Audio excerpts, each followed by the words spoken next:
About to leave, already packing.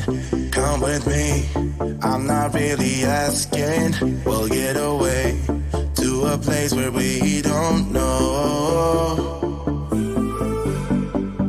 About to see the world in action, what we can be, life with no distractions. We'll get away, this is what we waited for.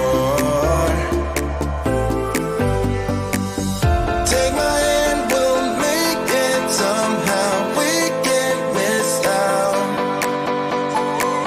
I'm done living life with the lights out. Die with my own doubts. Be free with me. Let's be free with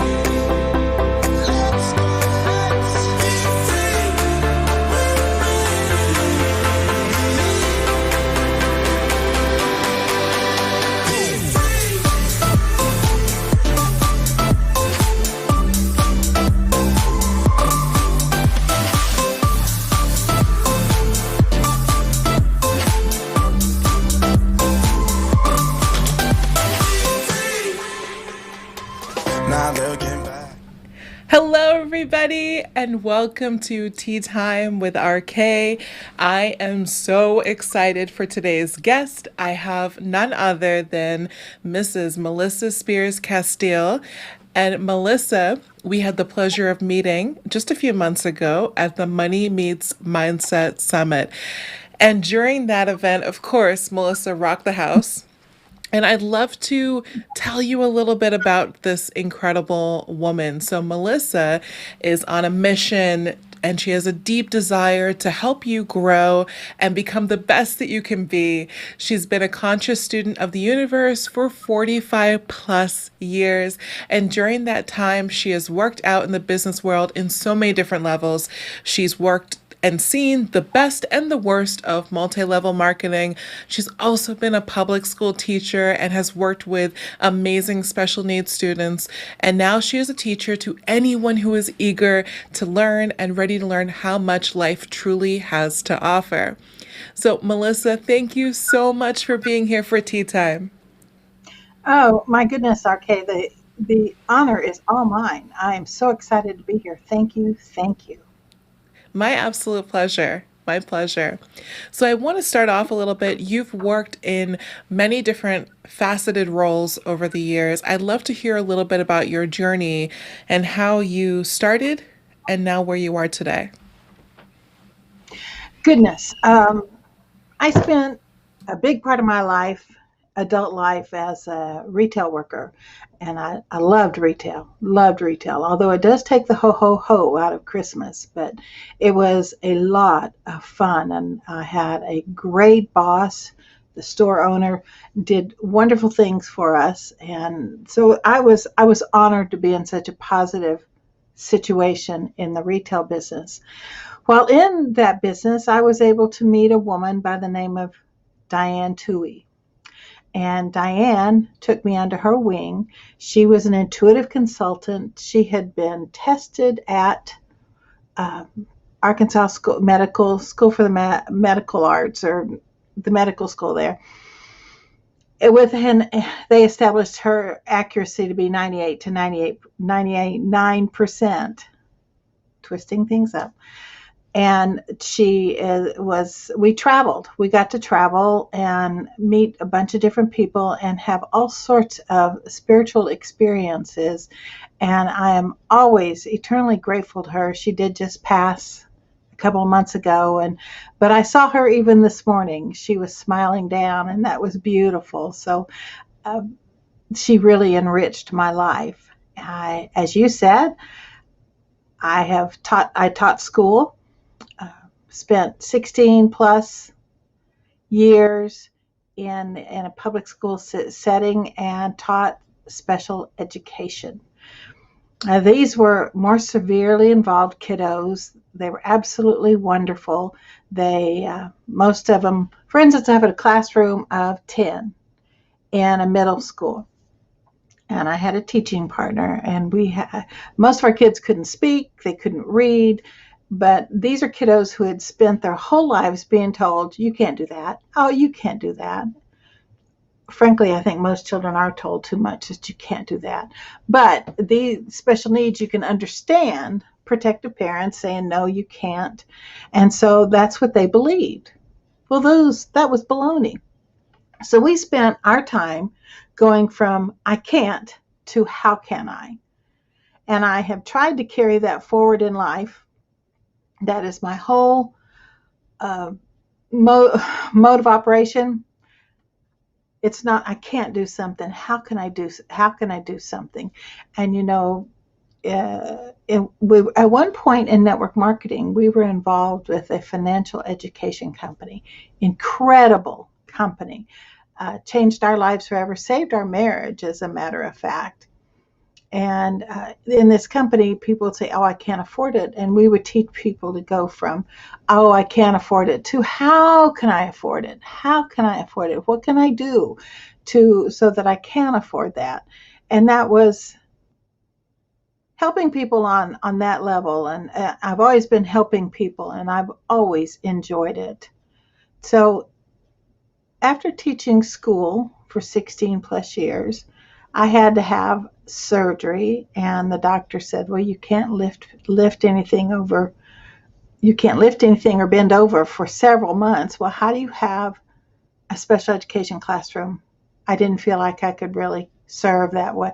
So I said, okay, God, it's time to move on. It's time to do something more.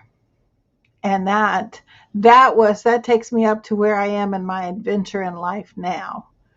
So, do you want me to go further?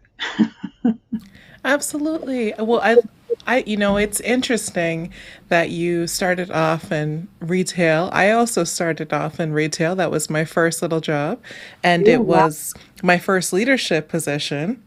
And Mm-hmm. even in my career in banking and working as a branch manager and what have you, we always refer to it as retail banking because the Yes. idea of how you interact with the clients, the marketing that goes behind the development of the team, and all the day to day processes really feel like working within a retail store.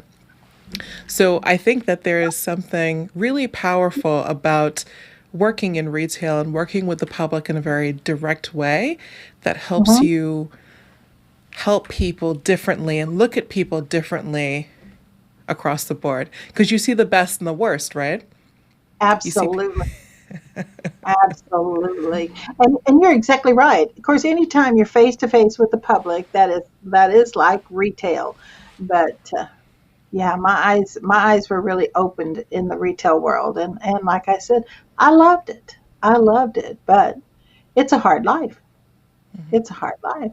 And you saw that even in retail banking, didn't you? oh, absolutely. There would be things that times you wanted to help people in a deeper way and you couldn't, times that you had to deal with incredible things. I've been robbed twice. Oh my Like God. it's, Oh my you God. know, you go through the ringer in all of it. But I think there's something so special, and anyone I've worked with will tell you this. I just love having a team to develop and work with, which I think takes me to what you do now and how you help develop people to truly live their fullest and best life. Can you talk to us a little bit about what you're doing there? Oh, you'll get me going now. You bet. In 2017, Tony was at we had gone through a financial disaster. The network marketing company we were with folded, just disappeared out from under us one day with no warning. And so we are survivors of foreclosure, financial devastation. There is life after foreclosure. I tell people that all the time. But so I was teaching school. So I was going along okay. He was at a low point in his life, and was looking at the internet one day, and he saw where Bob Proctor was having a workshop. And he said, of course, we were familiar with Bob Proctor because we'd watched The Secret, the movie The Secret. We were followers of that. So he said, I want to do this. I said, you bet, let's do it. We participated that weekend in a Bob Proctor seminar, and that was the beginning of the beginning for us. Uh, it was a phenomenal weekend. And Bob had us set some goals, some lofty goals, big goals. And we met those. We met those now this was October of 2017. We met those by the end of the year. And we were able to move forward. And what our goal was to be able to become consultants and facilitate Bob's program, Thinking into Results, and help people. Now you're saying, well, how the heck do you help people? Well, this course, just to get started, let me tell you, this course is a foundational course for spiritual growth. A foundational course for spiritual growth. Very, very strong. It talks about goals and dreams, and it talks about knowing what to do and actually doing it. You know, we're all good at procrastinating. And then it talks about your world being a looking glass, reflecting what you're thinking. And then we talk about the magic genie and the magic word, which is attitude. And it's a lot of the information that you will also see in Earl Nightingale's Lead the Field. As a matter of fact, Bob has taken that course and read it and updated it a bit. But now you're asking, I think, how do I do this, or what do I do? Let me do a little background for you. When you were born, no, before you were born, you're still in mom's womb, and you're hearing everything that mom is hearing. Everything. You're starting to take all that in. And that's how you get your beliefs, your paradigms. Paradigms are belief systems, groups of habits and beliefs that dictate your life, absolutely dictate your life.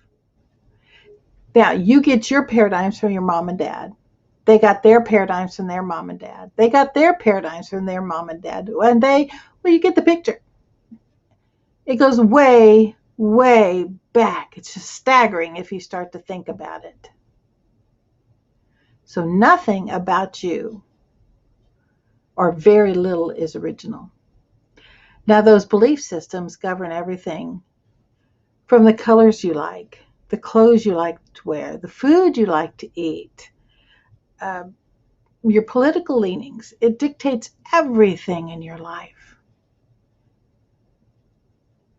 So those belief systems have brought you to the point you are at right now. And you're thinking, how can I change that? Can I change that? Absolutely. Absolutely. But it takes a decision. It does take a decision to move forward and to do that. Now, and that's what I teach my students. That's what I teach folks all the time, is how to change the way you think. So we'll work on your belief systems. We would work on your self-esteem. Self-esteem is always an issue. Okay, I'm kind of going stray here, RK. Do you want to get me back on track? What would you like for me? Well, let's talk a little bit about paradigms, because I think Mhm. that that's a big word. And for many people, if you haven't been exposed to Bob Proctor's teachings, it's one that you may not be familiar with. And so the idea that there are things in you, ingrained in you, ideas that make up who you are already, right? Mhm. And the experiences that you have, even before you're born, but then after you're born, Mhm. impact you throughout your life. So, can we talk a little bit, Melissa, about, like, for instance, a poverty mindset or a poverty paradigm, where some people may have grown up within poverty and then have a scarcity mindset? Absolutely. Absolutely. Well, what's the old saying? It's easier for the eye of the needle. What is that? It's easier for a rich man to get to heaven than for a camel to go through the eye of the needle. Isn't that it? Are very similar. I mean, that goes way back. Well, that is, when you take that just as it is, yes, it talks about how difficult it is. But if you look at it and in the biblical sense, what it's really saying, you understand that that's not really what it means. But that's what we've heard all our lives. And we've heard money is the root of all evil. Well, that's way twisted also. And people have belief systems about rich people being selfish and bad and those are all things that you've learned and are built into your belief systems. I mean, oh, and you know what? Henry Ford, as wonderful an individual and as creative as he was, do you know who it was that went to the schools and said, I need employees. I need you to start training people to be employees. Because remember back in the early days of America, most people were entrepreneurs or were independent, were farmers, were tradesmen, had stores. They did things to support their families. They had activities. And then Henry Ford decided he needed employees. So he said, I want you to change the education system. And because he had enough influence, that's what happened. The education system started churning out good little employees that would get up, get ready, get up by the alarm clock, get ready for work, drive to work, or bus to work, or however they went to work all day long in a cubicle, and take a break when they were told to, get off work in the afternoon, and take that bus or drive home. And, I live in Dallas, and the traffic here in Dallas, I won't drive in it. It's awful. But these people fight traffic to go to work, fight traffic to get home. So then they come home and they watch TV, eat dinner, watch TV, go to bed at night, only to get up the next morning by the sound of the alarm clock and start their day over and do that over and over and over again. And that's the way we've been programmed. What do you think about that? So I have never heard that, but it's definitely something I'm gonna research because I've read quite a bit on Henry Ford in Mm-hmm. studying a bit of Bob Proctor because he mentions him quite frequently, and in the book Think and Grow Rich, he has a very strong narrative throughout the entire book. Can I ask you this, Melissa? You Yeah. mentioned Earl Nightingale's course that he had, and you can listen to many of these recordings on YouTube for Earl Nightingale. And in particular, I love the one, it's like a 20-minute video, it's just an expert of it that talks about attitude. And Mm-hmm. so, why is attitude at the root of everything? Why is having the right attitude so important to your overall success? Attitude is the magic word. Of course, we all think of please and thank you as the magic words. And yes, they are important, but attitude is the magic word. Your attitude dictates your behavior, and your attitude dictates how people respond to you or how people are attracted to you. And it's life is all about your attitude. And one of the most important things about attitude is an attitude of gratitude, being grateful for absolutely everything in your life. Now, I know that's easy for me to say, being grateful for everything, but truly, we have to remember that we're on this exciting journey. And even when the negative stuff happens, we have to garner the good. We have to pull the good from that situation, that experience, and grow from it, because that is why God and the universe are placing that experience in front of you so that you will grow. So, how can you help but say anything but thank you? Thank you for that. And I tell my clients, do in the mornings, do a short little gratitude list, 10 things that you're grateful for. And it can be some of the same things over and over again, or it can be, on Facebook, they'll say, write 10 things you're grateful for, but you have to be different every day. Well, I don't think so. You are grateful. For instance, I am so happy and grateful for our 3 dependable vehicles. And we never have to have them repaired, rarely. And then I'm grateful for the house I live in.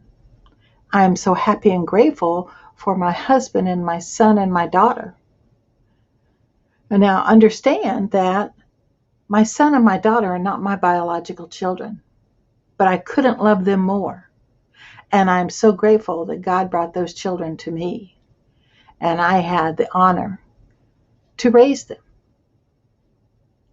And so where I could get all wrapped up in, oh, I didn't have any of my own children, I never had, I am grateful that I have my children.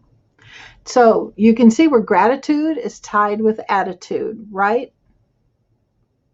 And those are very important, attitude and gratitude. As a matter of fact, you asked me one day about that, or you made a suggestion you'd like to learn more about that, correct? I did. Yeah. So here's your opportunity. I love talking about this, and uh, very important. And, when you understand, because, yep, right now I'm rabbit trailing, but when you understand that everything, everything is energy, and everything is made up of the same energy. We are made of the energy that creates universes. That's just staggering to me. It gives me chills. But we are made of the energy that creates universes. And we are God's highest form of creation.